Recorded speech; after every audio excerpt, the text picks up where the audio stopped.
Hi, my name is Dr. Clarence Monteclaro, and I welcome you to this instructional video about topsoil and why it matters. To help us understand the quality of the soil structure of this topsoil, we're going to conduct a soil jar test. This will measure the proportion of three mineral solids in your soil, that is, sand, silt, and clay. First, we're going to identify the location where you plan to grow your plants. This will be the source of the soil that we're going to test. You're going to take a hand trowel or a shovel and dig up the first top 2 inches of the soil surface, which includes plant material and organic matter, which we don't need for the test. What we do need is the soil about 2 inches deep to 12 inches deep. We're going to take a glass jar and fill that up halfway with that soil, and then add water almost to the top of the jar, and then adding a teaspoon of liquid soap or liquid detergent and sealing it with the lid. We're going to mix it thoroughly and set it aside for 24 hours. So after 24 hours of allowing our soil to settle in that jar, we collect it to measure the thickness, total thickness of that soil, and compare it to the thickness of each of the 3 mineral solids, which we'll use this image to help you identify. At the bottom of your soil is usually the heaviest particles, sand, which appears very granular and brown. In this case, you'll identify a line where that progresses to a darker layer, which still is granular, and that represents silt. And above the silt is a clearly demarcated area of fine material or fine particles that appears lighter, and that's clay. And above the clay are loose material, which is generally considered organic matter. So in this case, you're measuring the total thickness from the bottom of the jar, just accounting for the thickness of the glass as well, all the way to just above the clay level.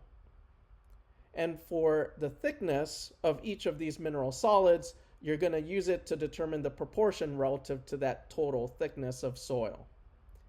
In our case, we're measuring sand at about 70.6% or 70% of the total thickness of the soil. Silt is about 22%, and clay about 7.4%. Then we're going to go to our soil texture pyramid to determine what exactly the type of soil texture we have. Now, looking at this pyramid, you'll notice that on the left side, the numbers run from 0 to 100 from the bottom up, and this is a measure of percent clay that we have in our soil. On the right side, measuring from 0% at the top of the triangle to 100% at the bottom, is the percent of silt. And the base of the triangle, measuring from 0% on the right to 100% to the left, is the percent sand.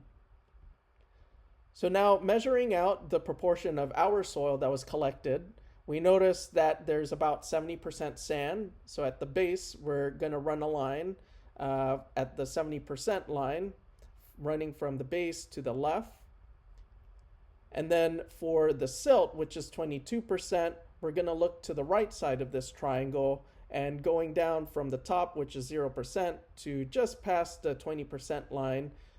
We run a line that runs from the right to the bottom of the triangle, and that represents the 22% of silt. We're connecting somewhere, intersecting somewhere around sandy loam. And lastly, we're going to add the line for clay, which is the left side of that triangle. And again, 0% at the bottom, we work our way up to about 7%. And that leads us to an intersect, that red dot, under sandy loam texture. As an alternative to the soil jar test, we can also determine the quality of the soil structure or soil texture based off of the field test. And this involves taking a palmful of moistened soil and rubbing it between your fingers. Here the diagram shows a wheel of varying degrees of certain qualities of that soil and how that relates to that specific soil texture. So in our case, from our jar test based off of the proportion of mineral solids, we highlighted here with the red dot the sandy loam structure. In this soil, it tends to feel light in our palms, and when you smear it between your fingers, you'll notice a slight smear of that soil. It'll also feel gritty, meaning that you're feeling the grittiness of the sand or the silt, and it won't appear polished in the light. It won't appear shiny, as you can see in the picture.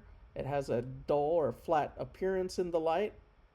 And when squeezed between your fingers, it tends not to be pliable, much like clay or a tube of paste. In this case, when you squeeze it, it would tend to fall apart. And that would be consistent in regards to the sandy loam texture. This is in contrast to, say, clay, which tends to feel heavy in your hands, will appear very smooth and very polished, and when squeezed between your fingers will tend to smear and leave a residue, and be very pliable when stretched and pulled apart. Now, to help us put this all together, we have this simplified slide of soil structure and how it impacts our horticultural practices. On the left, you'll notice the large particles of sand with the large air spaces in between. This allows the soil to warm up more easily during spring and promote early root development and plant growth. These large air spaces, however, limit water and nutrient retention, causing significant runoff and the need to water and fertilize more frequently, making these soils very drought sensitive. In contrast, to the right, you have your clay particles being very small with small air spaces, and this makes it challenging for these plant roots to grow into the soil. However, it does allow more effective water retention and nutrient retention, but does make it vulnerable to flooding or waterlogging. In between this, in between sand and clay structure, is silt with moderate-sized particles and moderate-sized air spaces, which has the benefit of some water and nutrient retention and some good airflow and soil warming. Now, ideally, for optimal plant growth, you actually have a balanced combination of sand, silt, and clay forming what we call loam soil, which promotes, again, the most optimal growing conditions for our plants. To learn more about the Global Agriculture in Action GAIA School Garden Education Programming, contact us at info@teachme.foundation.